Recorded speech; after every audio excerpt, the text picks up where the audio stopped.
প্রিয় বন্ধুরা, মানুষ মারা যাওয়ার কিছুক্ষণ পরেই সে কি দেখতে পায় ও শুনতে পায়? কবরে প্রশ্নের জবাব দেওয়ার সময় মৃত মানুষ কি আবার পুনরায় জেগে ওঠে? মৃত মানুষের রূহ আবার কি দুনিয়ায় ফিরে আসতে পারে? মুনকার নেকিরের প্রশ্নের উত্তর কবরে দিতে পারলে কি হয় এবং না দিতে পারলে কি হয়? আজকে খুবই গুরুত্বপূর্ণ প্রশ্নের উত্তর দেওয়ার চেষ্টা করেছি এই ভিডিওতে, তাই ভিডিওটি না টেনে শেষ পর্যন্ত দেখুন। প্রিয় বন্ধুরা, একটি মানুষ যখন মৃত্যুবরণ করে তখন তার দেহ থেকে রূহ বের হয়ে চলে যায়। এই রূহ একটি কঠিন যাত্রার মধ্য দিয়ে যায়। এরপর তার দেহের সাথে মিলিত হওয়ার জন্য তার রূহ পুনরায় আবার কবরে নেমে আসে। যখন রূহ মাটিতে নেমে আসে, এটি তার জানাজার সাক্ষী হয়। মৃত্যুর পর আপনার মৃতদেহ যখন মাটিতে পড়ে থাকবে এবং আপনাকে দাফনের জন্য প্রস্তুত করা হবে, তখন আপনি সব কিছুই দেখতে পাবেন ও শুনতে পাবেন। মৃত ব্যক্তিরা মৃত্যুর পর সর্বপ্রথম যে আওয়াজটি শুনতে পায় তা হচ্ছে ইন্না লিল্লাহি ওয়া ইন্না ইলাইহি রাজিউন।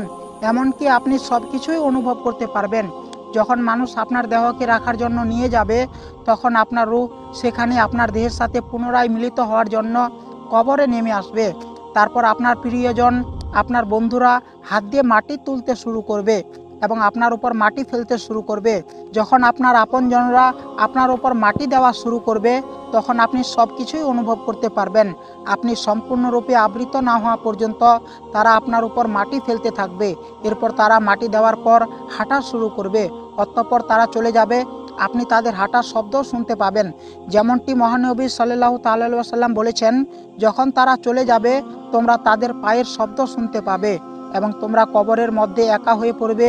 সেখানে শুধু তোমরা থাকবে আর কেউ না। কি হবে সে সময়ে? মুনকার ও নেকির নামের দুইজন ফেরেশতা আপনার কাছে আসবে। তারা আপনাকে তিনটি প্রশ্ন জিজ্ঞাসা করবে। আপনাকে জিজ্ঞাসা করা হবে, তোমার দিন কি, তোমার রসুলকে, তোমার রবকে? যদি আপনি এই তিনটি প্রশ্নের সঠিক উত্তর দেন, তবে আপনার জন্য কবর হবে শান্তির স্থান। যতদিন না বিচার দিবসের জন্য সিঙ্গা বাজানো হবে এবং আপনাকে কবর থেকে উঠানো হবে, ততদিন আপনি শান্তি ও আনন্দ পাবেন। কিন্তু আপনি যদি এই তিনটি প্রশ্নের উত্তর না দিতে পারেন, তাহলে কবর আপনার জন্য অনেক কষ্টের স্থান হবে। তাই আমাদেরকে এই প্রশ্নগুলোর সঠিক উত্তর দিতে হবে। প্রিয় বন্ধুরা, আমরা অনেকে মনে মনে ভাবি, অনেকে বলেও থাকেন, আমি ভালো কারণ আমি একজন মুসলিম, আমি এই সবগুলো প্রশ্নের উত্তর জানি, আমি সঠিকভাবে এই সকল প্রশ্নের উত্তর দিতে পারবো। এটি একটি অবশ্যই বড় সমস্যা, মানুষের ভুল ধারণা। কারণ কবরে এভাবে উত্তর দেওয়া যায় না। এই ব্যাপারে অনেক উলামায়ে কেরামগণ বলেছেন, আপনি জিহ্বা দিয়ে উত্তর দিতে পারবেন না, এমনকি আপনার মস্তিষ্ক দিয়ে উত্তর দিতে পারবেন না। উত্তর দিতে হবে আপনার অন্তর দিয়ে। মানুষের অন্তরে যা আছে সেই মুহূর্তে সব বেরিয়ে আসবে। আপনি যদি সত্যিকারের মুসলমান হওয়ার চেষ্টা না করেন, একজন প্রকৃত মুসলমান হিসাবে ইসলাম অনুশীলন করার চেষ্টা না করেন, তাহলে ইসলাম সত্যি আপনার অন্তরে ছিল না। আপনি নামের মুসলমান, শুধু গরু খাওয়া মুসলমান। তাই আমাদের নিশ্চিত করতে হবে যে আমরা আমাদের সাধ্য অনুযায়ী প্রকৃত মুসলমান হওয়ার চেষ্টা করছি।